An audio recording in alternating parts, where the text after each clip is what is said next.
Hey, I'm John. Thanks for joining me for this video today. In this video, I'll be finishing up the Battlestar Galactica Viper from Moebius Models. My plan for this video is to finish up the model by doing all the weathering.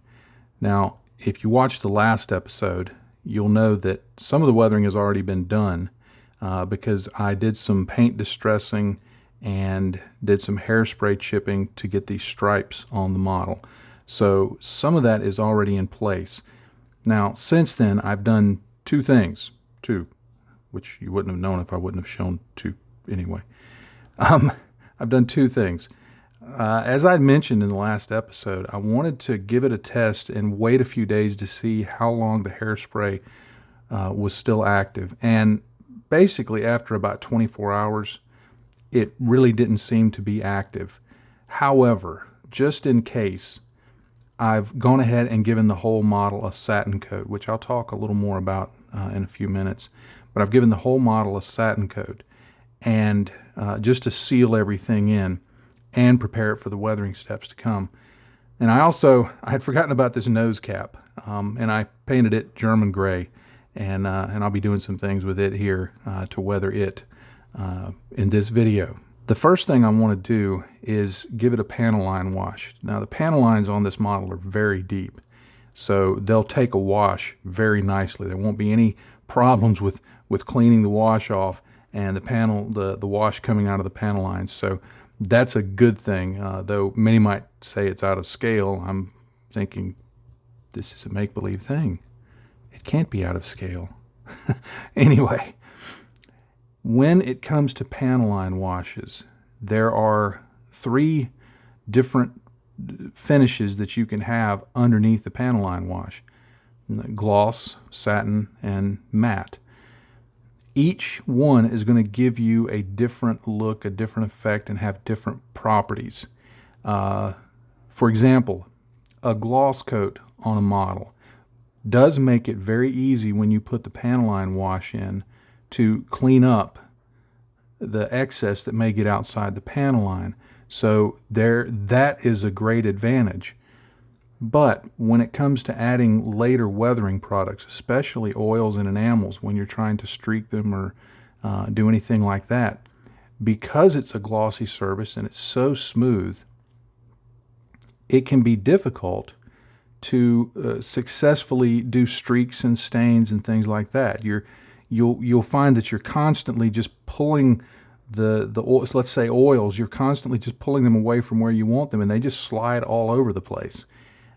You can do it, but it takes a lot more work, and in my opinion, it's not as productive in terms of the weathering process.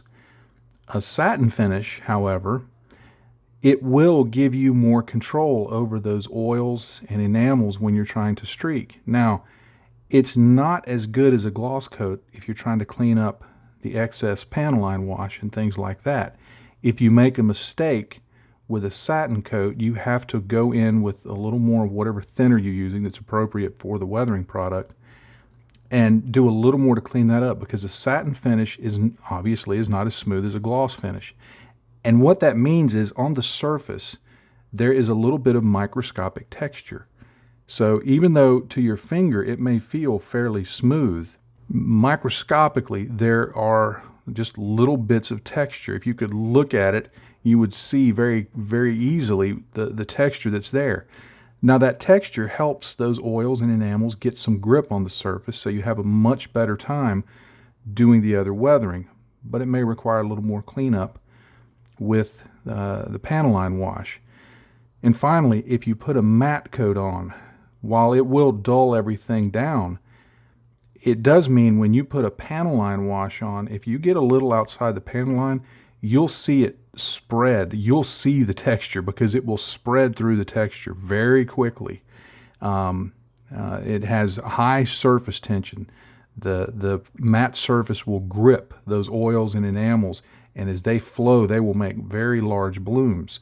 Now, you can use that to your advantage when you're blending them for some heavy weathering look, but it will really be difficult to fully clean anything like that up because it's going to stain so many little microscopic areas that getting it cleaned up is almost impossible. Now, it does mean if you're doing other effects that they have tremendous grip, and it can actually be hard to get them to move because of that grip, but you can really get some grimy look from it because it's spreading all over the surface.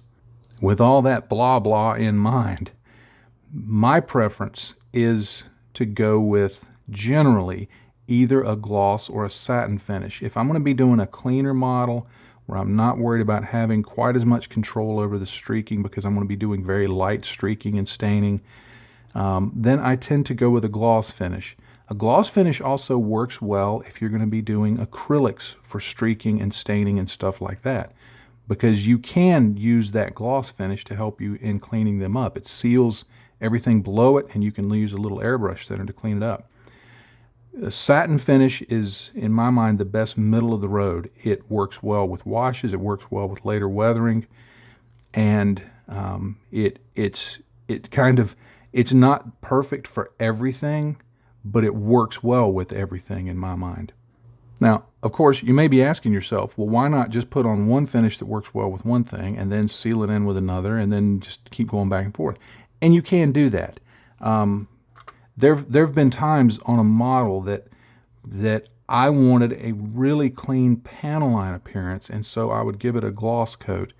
And once those panel lines dried, I would give it a satin coat because I really wanted the steps after that to work a certain way. And I felt like that doing that dual coating thing would work well. But generally, I try to avoid too many clear coats because they can build up, they can start affecting the detail on the model if you're doing a lot of them. I mean, if you do a gloss coat and then a satin coat for later weathering effects, and then you finish it all off with a matte coat, it's going to be fine. But I've seen some modelers, and it always concerns me that they're going to run into an issue that they'll put down an effect, and then they'll put a clear coat, and they'll put down an effect, and they'll put a clear coat, and they'll put down an effect. And I was watching one video where the fella did that, and there were like 10 clear coats on it.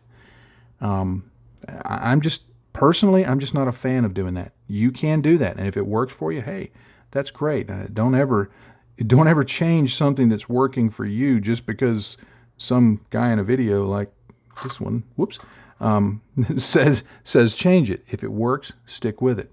But that's why I tend to just do a very few clear coats, just to minimize the impact it may have on the detail, and really to save a little time. Now, if you've been watching this series, you know that I've built this model in a modular fashion to make weathering and painting and everything easier. So let me go ahead and start pulling this guy apart, and I can get started on the weathering. Now, you don't have to do it this way. If you don't want to, if you like weathering it and assembling it all in one piece, hey, then go for that. But when I built this model the first time, I discovered that there were areas that I wanted to get to for a specific style of weathering, but I wasn't able to because it was so hard to reach. So by breaking it down in this modular fashion, I can reach anything on the model, and yet when I put it back together, the only place that's going to give some clue that it was assembled at the end is right on the bottom here, where that meets that. And I'm okay with that because I get some benefit from the rest of it by having it disassembled. So next thing is to do the panel line wash. So let me get that stuff together and I'll talk about that. And for my panel line wash, I'm going to base it on some raw umber oil paint from Winsor & Newton. And I've got just a little bit in my palette here. And then I've got some additional odorless thinner in these two wells. Now, what I want to do is put just a little bit of odorless thinner in with my oil. I'm going to put in 3 drops. And there's no precise measuring method that I use. It's just simply a little bit of oil paint and a little bit of thinner because I want to make kind of a heavy, thick slurry initially. And I just blend that around in here. And if you're thinking, oh, well, won't that dry up real quick? These are oil paints. I can leave this here and it'll go for quite a while. But what I'll do is get that in there and get that mixed up so that it's just a thick mud.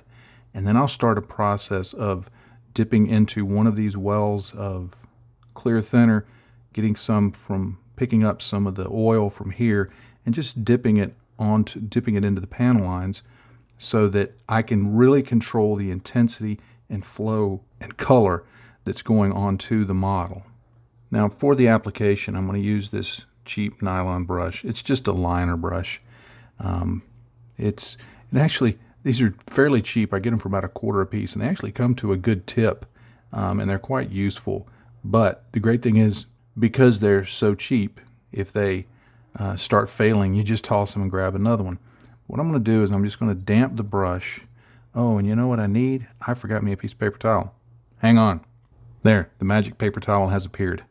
All right, but I damp the brush in the thinner, and then I go in and I pick up some color, and I just touch it to the model just to start to see how that flows, and that gets a pretty good flow. You see how that's going there? Now, I touch it to the model and let it continue to flow, because at the ends of the flow, if that makes sense, it's not going to be as intense a color. So I don't just touch it and let it flow and then go like past where it ended up flowing and touch it in again. I kind of keep juicing it, I guess you would say, as I go along. Ooh, we got a little too much there. If you get a little too much like that, clean it up. It's the beauty of oils. Just pick it right up, get it off the model. And I like this because it just gives me, I feel like it gives me more control in terms of the intensity of the color. Many times when I'm putting in panel line washes,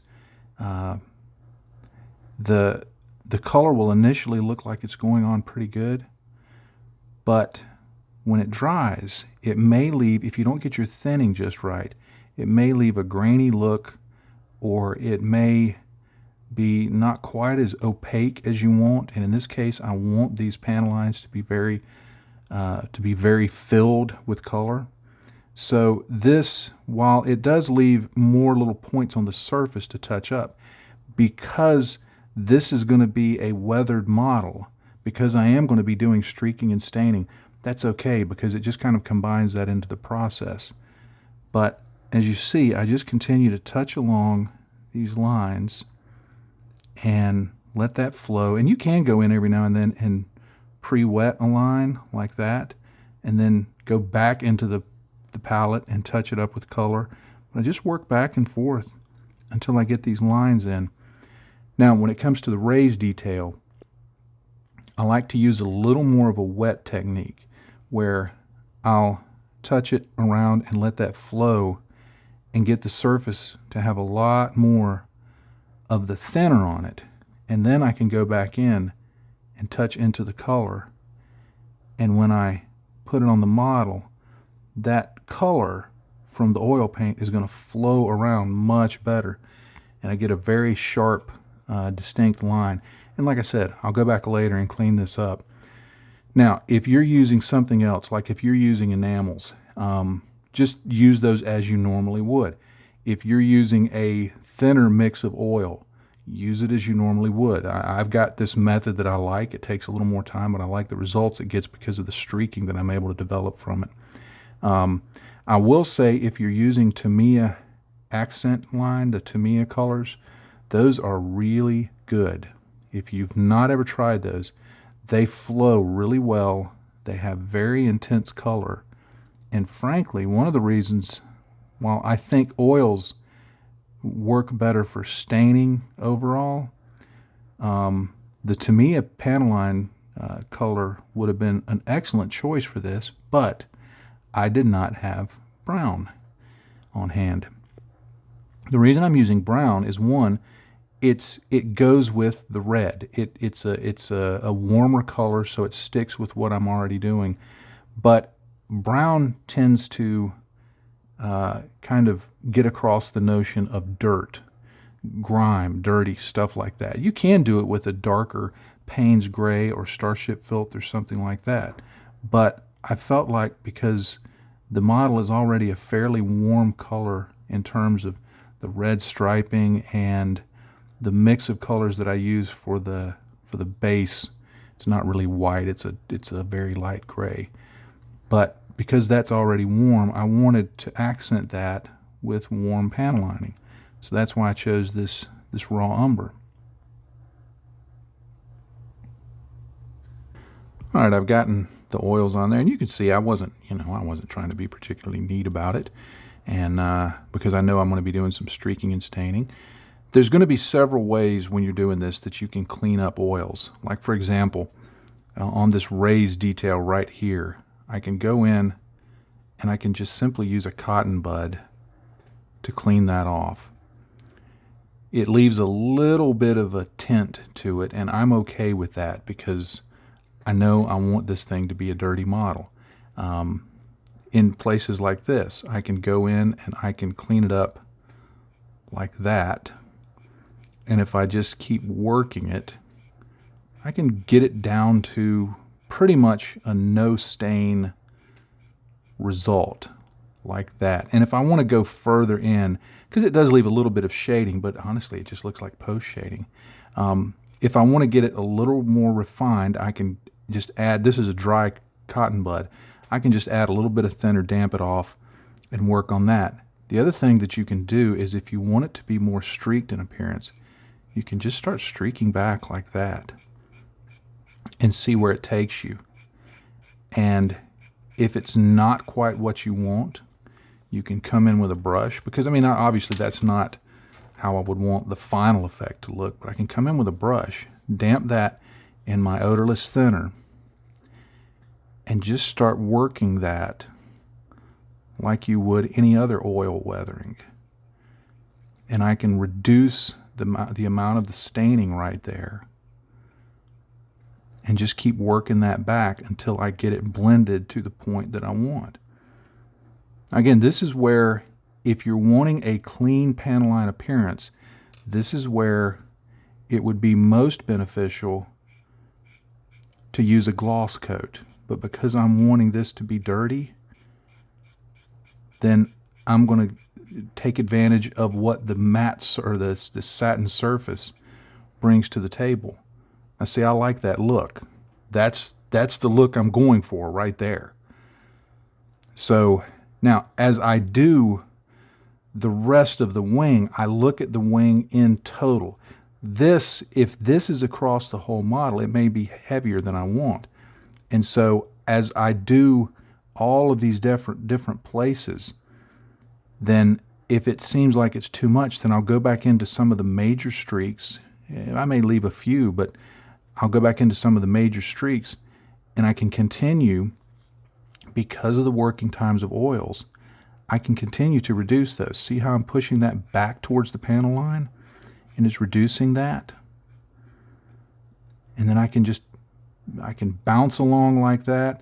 I can redevelop the streak by pulling it back out like that. The oils, they take a little work to get used to. If you've never used them, I certainly don't want anyone to think you need to have some fear of using them. I've seen people on social media that'll say, I'm going to use these oils, but I'm kind of afraid to do it because I don't know what's going to happen. The way you find out what happens is put them on a model and then just do this process. Push them, pull them, smear them, blend them, clean them, add more to them, and after a while you'll see what you can do, what you can't do, what the underlying surface has to do, how it affects the way the oil works, and you'll end up with a pretty cool effect. I think of all the weathering products, oils give you the most flexibility in terms of that process of just working along and pushing and pulling and cleaning and staining and getting it fine-tuned to exactly how you want.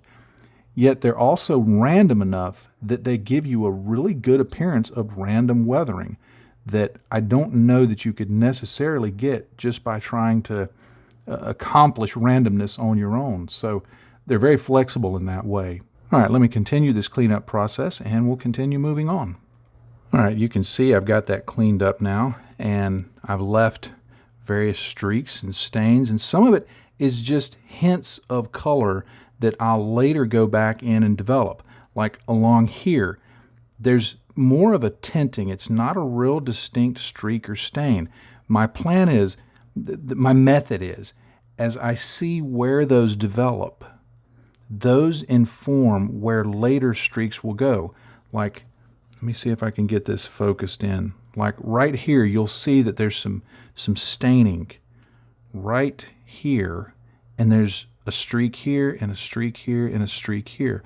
Later on, assuming my old man brain remembers, I'll put a further dot of oil here, a dot of oil here, and a dot of oil here, and then I'll take a flat brush and pull those back and make a very deliberate streak. So these form the foundation of later weathering to come. And then up here, I didn't really go into great effort to try and make this real distinct because this is next to the gun. It's some kind of mechanical part. I'm going to later go back in and add this weathering in. So when you're doing this initial process of your panel lining, think in terms of what's going to come later. What can I develop now? What's going to look good now? And then what can I use from how this develops to inform where later weathering is going to come. All right, for the chipping, I'm going to be using this basalt gray from Vallejo Model Color. It's basically between German gray and neutral gray. It's kind of splitting hairs, I guess, but I think it represents a good composite color, composite material. I don't want this to look like it's made of a ferrous material. A ferrous material is one that's made of ferrets. No, it's not. I just made that up. I don't want it to look like something that rusts. I want it to look like something that is more of a composite material. Now, I'm going to initially start with some sponge chipping. Now, I want to avoid this being a chip bucket.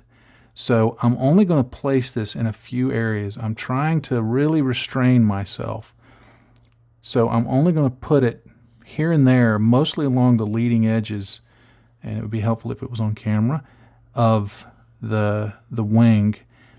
And the way I'm going to use this wing is I'm going to chip the upper surface of this wing to the full extent that I want the model itself chipped.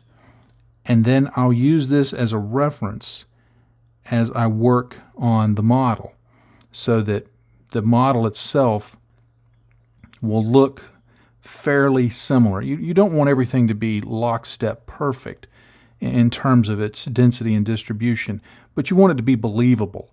You want, if there's going to be an area that's more heavily chipped than others, you want there to be other things going on there, smoke stains, grease stains, whatever, to sell the notion of why that chipping happened. So that'll be real important to establish early on by using this as kind of a reference piece. Now, yes, I could just do it all as one model, but this is a fairly big model. And part of it is a physical reason. My hands tend to shake a lot, and I have to work really hard to try and keep them steady. And when I'm holding a full model up, my hand gets really tired really quick, and often my hand will just shake like that. So to make it easier for me to work with, I go with these sub-assemblies and then bring it together occasionally so that I can see how it's looking. But I've got all the chipping that I want to do along the leading edges with the sponge now, and there's a couple of other things I want to do that I'm going to show you, and then I'll go into brush chipping. Something I like to do with my sponge chipping is isolate areas for various reasons. Like you'll see I've put some tape here along this panel line because by chipping on one side of the panel line, the aft side of the panel line, and any additional chips, if I bring them back, it just imparts a sense of motion to the model. The eye, when it sees that, in some way interprets that as motion or speed. And so all I'm going to do is just go in, and the chipping will develop well aft of that, which I'm okay with. But I can put in that chipping, and like if I want to get it real specific, I can put in just the corner of the sponge like this, and go right up at it and kind of get it heavy right there. Now I can go back later and add in some painted on chips to extend that and fill that in. But now I've got something that's aft of there, and if I just put a few streaks back, it suggests some speed. Another thing, when you have either raised panels or just if they're engraved service panels, where it suggests that maybe the crew works on that part of the wing, a simple way to make those, because if you've ever noticed on a real aircraft or a real piece of equipment, if you've ever seen that on a real piece of equipment, as they take the panels off, put them back on, take them off, put them back on, they get worn more heavily than the area around it. So sometimes I like to go into these panels like this and add in some chipping right along the edge and even up onto it to suggest that this thing has gotten more use, more abuse, whatever, than everything else around it. And by isolating it that way, when I pull the mask off like that, then I've got a pretty cool chipped panel that, again, if I want to go in and develop more of the edge with the painted brush, I can do that. I could have brush painted that whole thing, but this just sped up the process a little bit. For brush painted chips, I like to use this Wargamer character brush. It's a fairly long bristled brush. It's got a very sharp point, but it has enough of a belly to hold some paint. Now, if you like using a small pointy brush, that's fine. If you like using something bigger, that's fine, of course. Do what you like. But I've found this helpful because it holds enough paint that I don't run into too many problems with the paint drying on my brush too quickly. And it still has a fine enough point that I can really get in there and do some fine chips. Now, the paint thickness is important here. I like to thin my paint, and I test it, and I've already tested it to make sure that it works. In fact, just to give you a little insight into this, I spent the last half an hour doing this on this wing and documenting it and getting all that ready. And then when I went to edit it, I found out my mic had quit working. So I'm doing it all over again. But anyway, you want it to be thick enough that when it goes on, it's pretty much opaque in one pass. But you don't want it to be so thin, or you don't want it to be too thick, or it will leave texture on the surface, which is not what we want. But at the same time, you don't want it to be thinned so much that it flows into panel lines. You just want a nice texture that gives you a good opacity, good control. I need to get a little more on the brush there. I'm being too dainty with it. Good control, and allows you to develop more streaky type chips like this that I'm doing here. And you'll note that on these, I'm just bouncing the brush along. You can go in if you want to make a heavier chip and just paint that in like that. And you've got your chip there. And then another thing I'll do is I'll go in where I did the sponge chipping earlier, and I'll just go and develop some of these a little further. I like the method of letting your weathering inform your weathering, letting your weathering tell you where more weathering needs to be. And so I can develop those chips that I applied with the sponge further, extend them further back, make them more solid, like right along here along this leading edge. To me, that's a good candidate for a much heavier coat of chipping. And so I'll just develop that just like that, maybe even on camera. And it's extending that sponge chipping. So it's just a process of looking at it and seeing where you think it makes sense to have additional color, additional chipping, streaking, whatever you think is going to look good. Like, see where I developed that a little further. That's a heavier chip there, of course. Remember that chipping does not happen in a vacuum, meaning not the vacuum of space, but it's not done just for the sake of chipping. Chipping happens because something happened to the surface of the model, or if you're thinking of it as a real object, something happened to the surface of the real object. So think in terms of, where is a likely place for chipping to happen? Where is this going to tell the story?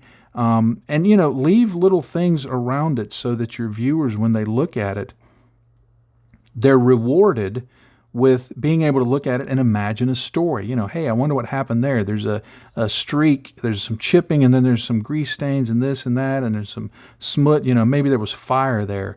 So helping them kind of see the story of the model, what story is it trying to tell, can really extend the experience of them looking at it and enjoying the build that you've put your time into. But I'll continue working on this, like I said, but I'm having to kind of go back and demonstrate what I've already done, because at the conclusion of that last segment that I had filmed, this is what I ended up with. This is my reference point for the whole model. So I had to come back in and re-demonstrate it, but this is what I'm going for. This is what I'll use for the rest of the model to look at. Oh, and one thing I forgot to point out. Note that I did some chipping into the areas where I had already done the hairspray chipping. This shows that the chipping has gone through the red paint and through the white paint down to the material below. So I don't do it in all the areas, but just a few of them. I put those in there to indicate a much heavier level of chipping. All right, I have all the parts chipped. The way I sort of gauged if it was enough was, I compared it to, my baseline piece as I talked about, but I also just kind of would hold it out at arm's length from me, kind of at a viewing distance. If someone were, maybe they had it sitting on their shelf and they would, stand and look at it, maybe 2-3 feet away. And I just kind of looked at it at that distance to make sure that the chipping didn't look overly heavy, that it was obvious, but as you stood back at a normal viewing distance, did it look organic to the rest of the model? And I know that sounds all kind of, overly artsy-fartsy maybe, and that's how I like to view the things, to get a gauge on how it's looking. So let me put it all together, and let's just take a look and see what does it look like as a whole.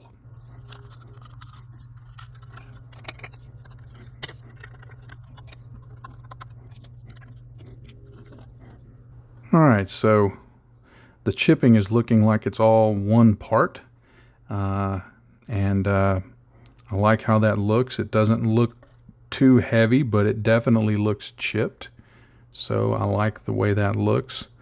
I do realize that I probably need to add a little bit of a filter here along this area right here, because since there weren't any panel lines, I didn't do all of this streaking and staining and all of that, and it retained the light gray color. So I may do some kind of additional effect there. I'm not sure whether I'll do a filter or just a dot filter. I'll think on that while I do some of the other steps. The next thing I want to do is add some, I guess you'd say, the beginnings of oil streaks and stains and stuff around some of these mechanical areas along here. I've already added quite a bit here, but I want to enhance that some. Do it here, especially along in here and right here, and then just a few other areas to start suggesting that this is where there's a lot of mechanical stuff going on, and so it could get messy. Now for this, I'm going to be using a Citadel shade. This is Agrax Earth Shade, and it's not the gloss version, it's the matte version. The reason I want to use this is because it dries really quickly, and at this point I know I'm going to go in with oils after this. And so if I used oils to do this, which I could do, if you've got plenty of time, if you're not making videos and you've got plenty of time, then go ahead and, use oils or use whatever you want. But because I want to kind of keep track of the time that I'm using in making this, I'm going to do this with Airbrush Earthshade. And you'll see that I'm just kind of slopping it in there. I'm not really trying to be neat. I want to just get that looking oily. Now what I'll do is I'll go in after I've put that in, and I'll just wick up some of it on these flat surfaces here so that it's not pooling too much. But again, note that I'm not completely cleaning it. I'm kind of streaking it down so that it looks grimy. Now, this is the basis for more stuff. This is not the thing. This is the basis for it. This is one of the areas that I like using acrylics for exactly this reason.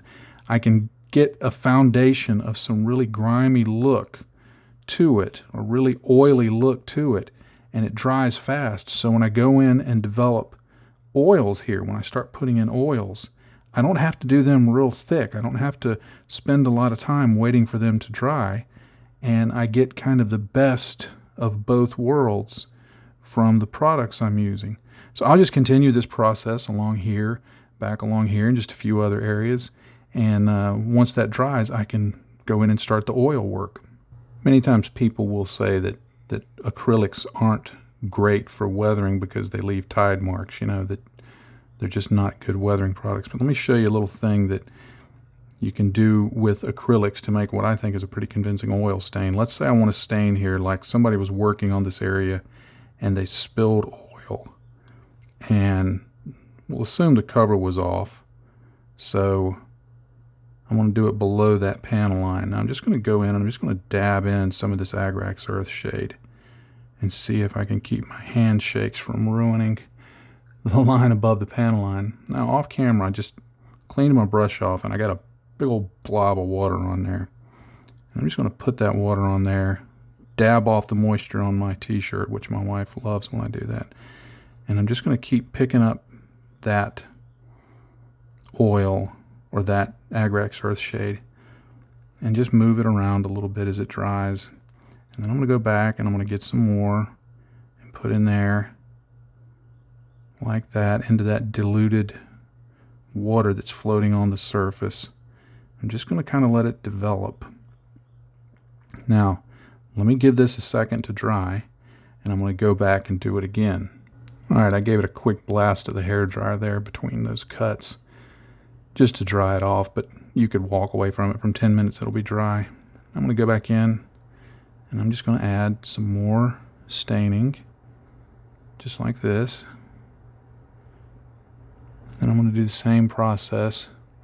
This time I'm going to use a little less water on my brush and just dab it around some more.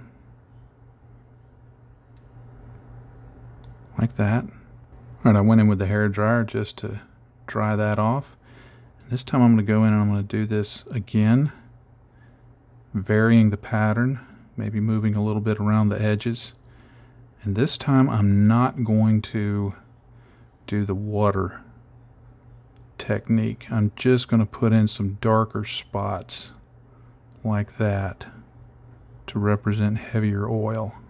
And that's how it ends up looking. Now what I can do is go back later if I want to and add some oils over the top of this to take advantage of their streaking properties and streak some additional things down from there and add a little more to sell the notion that that's an oil stain. But when I pop that wing on, hang on a second while I pop that on, and let me bump the camera and refocus. I like that. Now, if you're looking at that and you go, I totally hate that, well, that's okay. You don't need to do it then. But if you like the way that looks, and I could have spread it out further, I could have streaked it down more. The point of this is not, hey, you need to be using Airbrush Earthshade. The point of this is any product, oil, enamel, or acrylic, or pigments, or anything like that, has their strengths and weaknesses. When you play to the strengths of one product, then you can get some nice effects. Acrylic products will leave tide marks. Sometimes tide marks actually look good. So take advantage of using tide marks when you can. I did this, the whole reason I show this was I just been working along on the other side, and I did the same thing over here, right there. And I thought, you know, that's worth showing. So don't reject a product just because people may say, you know, it's no good for this or that. Learn to use it. Learn to work with its strengths, and it'll give you more options for your finishes. All right, the next thing I want to do is some airbrushing on various parts of the model using a very thin paint to add kind of smoke and soot and grime and exhaust effects. Now, the paint I'm going to be using, the bottle is an old XF9 whole red bottle. But what's in here is 3 parts, well, 3 to 4 parts NATO black and XF69 NATO black from Tamiya, and 1 part XF9 whole red from Tamiya also. This is a color that I personally call walk-up brown. I hope I'm pronouncing that right. There's a model in Australia, aircraft modeler named Chris Walkup. Well, he does aircraft and armor. Works a lot with Brett Green. I saw him use this color quite a number of years ago, and he used it for exactly what I'm doing here, kind of exhaust stains and things like that. And I really like this color to use it. Now, the way I use it is I thin it heavily with some alcohol. And you know this is alcohol because it says in childlike writing here, alcohol. It is the 91% type. I don't recommend using the 70% type. Stick with the 91% or higher type. And I thin it really heavily in my color cup and then just lightly mist it on. I know sometimes I say heavily thinned, but I don't always really fully show what that means. So let me show what I do every time. I put in my alcohol first, that much in the color cup. Let me add a little more. It's hard to see around the camera, so I know that's an excuse I constantly make, but it's a reality. All right, so the color cup is maybe half full. If you're going to be doing a larger model, maybe 2/3 full. Don't go much higher than that or it'll slosh out. Now what I'm going to do is I'm going to take an old brush and I'm going to dip in my mix of paint, and I'm going to get that much paint. There's a blob sitting on the end, and I'm going to stick that in there and stir it around and give it a real good stir. This is all the paint I'm going to use. The alcohol evaporates really fast when you put it on. And no, I don't have problems with tip dry. I get asked that a lot. Well, you know, doesn't it dry on the tip? No, alcohol for some reason, it's not like water. It doesn't dry up near as bad. Oh, you may occasionally get something on there that you just scrape off with your thumbnail, but it flows for the most part really well. Let me close that back up. Now, important note, put on a cap. Otherwise you'll be sad. All right, let me get masked up, get the airbrush going, and I'll show you how I'm gonna do this. Anytime you're doing airbrushing, be sure and wear a full face mask, not just one of those paper surgical masks, but a full face mask. As you can see here, I'm just lightly going in and spraying the mix of paint on, letting it build up. I'm going in circular motions, I'm going in up and down motions, I'm pulling it back and forward, streaking it. You can build this up very slowly, and it just gives a really pleasing effect, whatever opacity you want it to be. There you can see how that's looking. It's also a great way to do post-shading, a post-shading effect. On this panel line, I wanted it to appear a little dirty, so I just sprayed a little on there.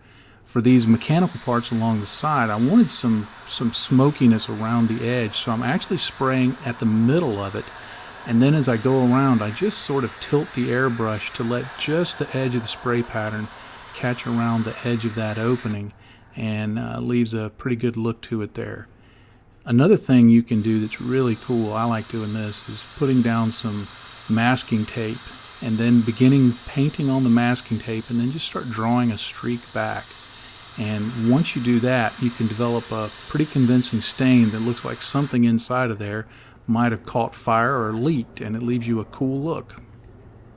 All right, I've done that streaking and staining with the airbrush, and I like the way it turned out. I realized after I was about 2/3 of the way through the work that I had intended to grab my Badger Extreme Patriot, which has a 0.3 nozzle, rather than my Badger Patriot, which has a 0.5 nozzle.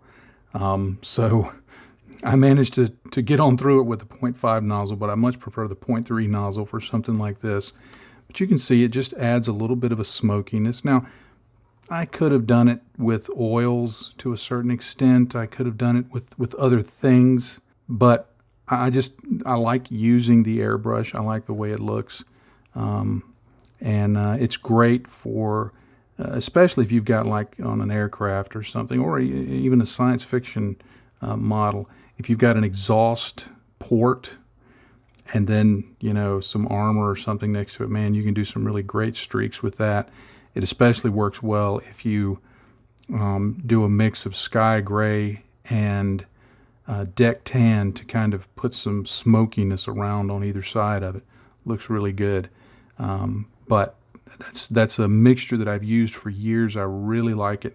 One thing to note, if you've never used a really thin paint like that, when you're spraying it on, you have to keep moving. If you stay in any one area for even just a second, it begins pooling up and spidering. So you really have to pay attention to keeping it moving, keeping it in very thin coats. That's why I like the 0.3 nozzle, because it gives me a lot better control than the 0.5. I'd used the 0.5 exclusively for probably 10 years and did this, so I got to where I could make it work, but I found with the 0.3 nozzle or even a 0.2, it's just so much easier.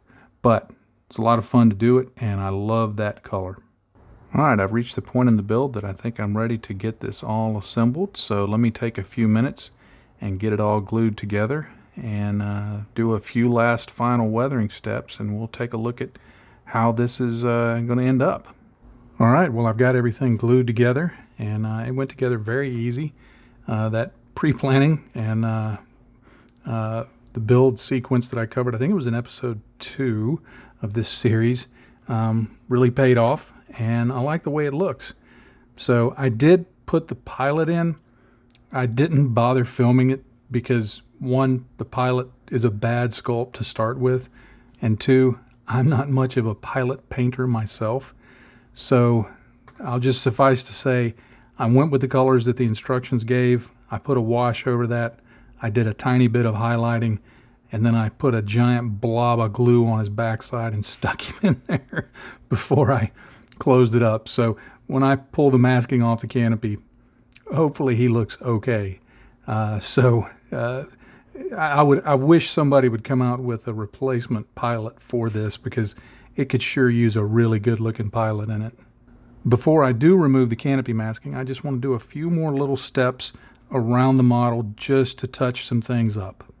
I'm going to add an oil wash of Payne's Gray around this area that I painted with the smoke, just to give it a little more shadow and make it stand out just a little more. In just a few places, I'm going to put some Starship Filth using a toothpick. Just run it down along the panel line, and then I'm going to get a flat brush and just draw that back a little bit. If I get more than I want, I'll go in and clean it up with a little bit of odorless thinner. There's still some of that oil left on my brush, so in a few areas where there's access panels, I'm just going to go in and kind of pounce it along like that and develop just a little bit of a stain here and there to suggest that the panel's been handled and, you know, by mechanics with greasy hands or whatever. In areas where I did the acrylic staining, I'm going to go in with just a very light wash of some oils just to add a second color to that, give it a little depth, and allow me to let it dry and see if I want to make a streak anywhere on it. Start unmasking the canopy.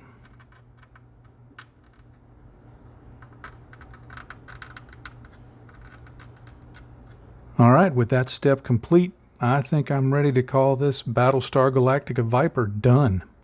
All right, well, that's it. It's up on the stand, and officially finished.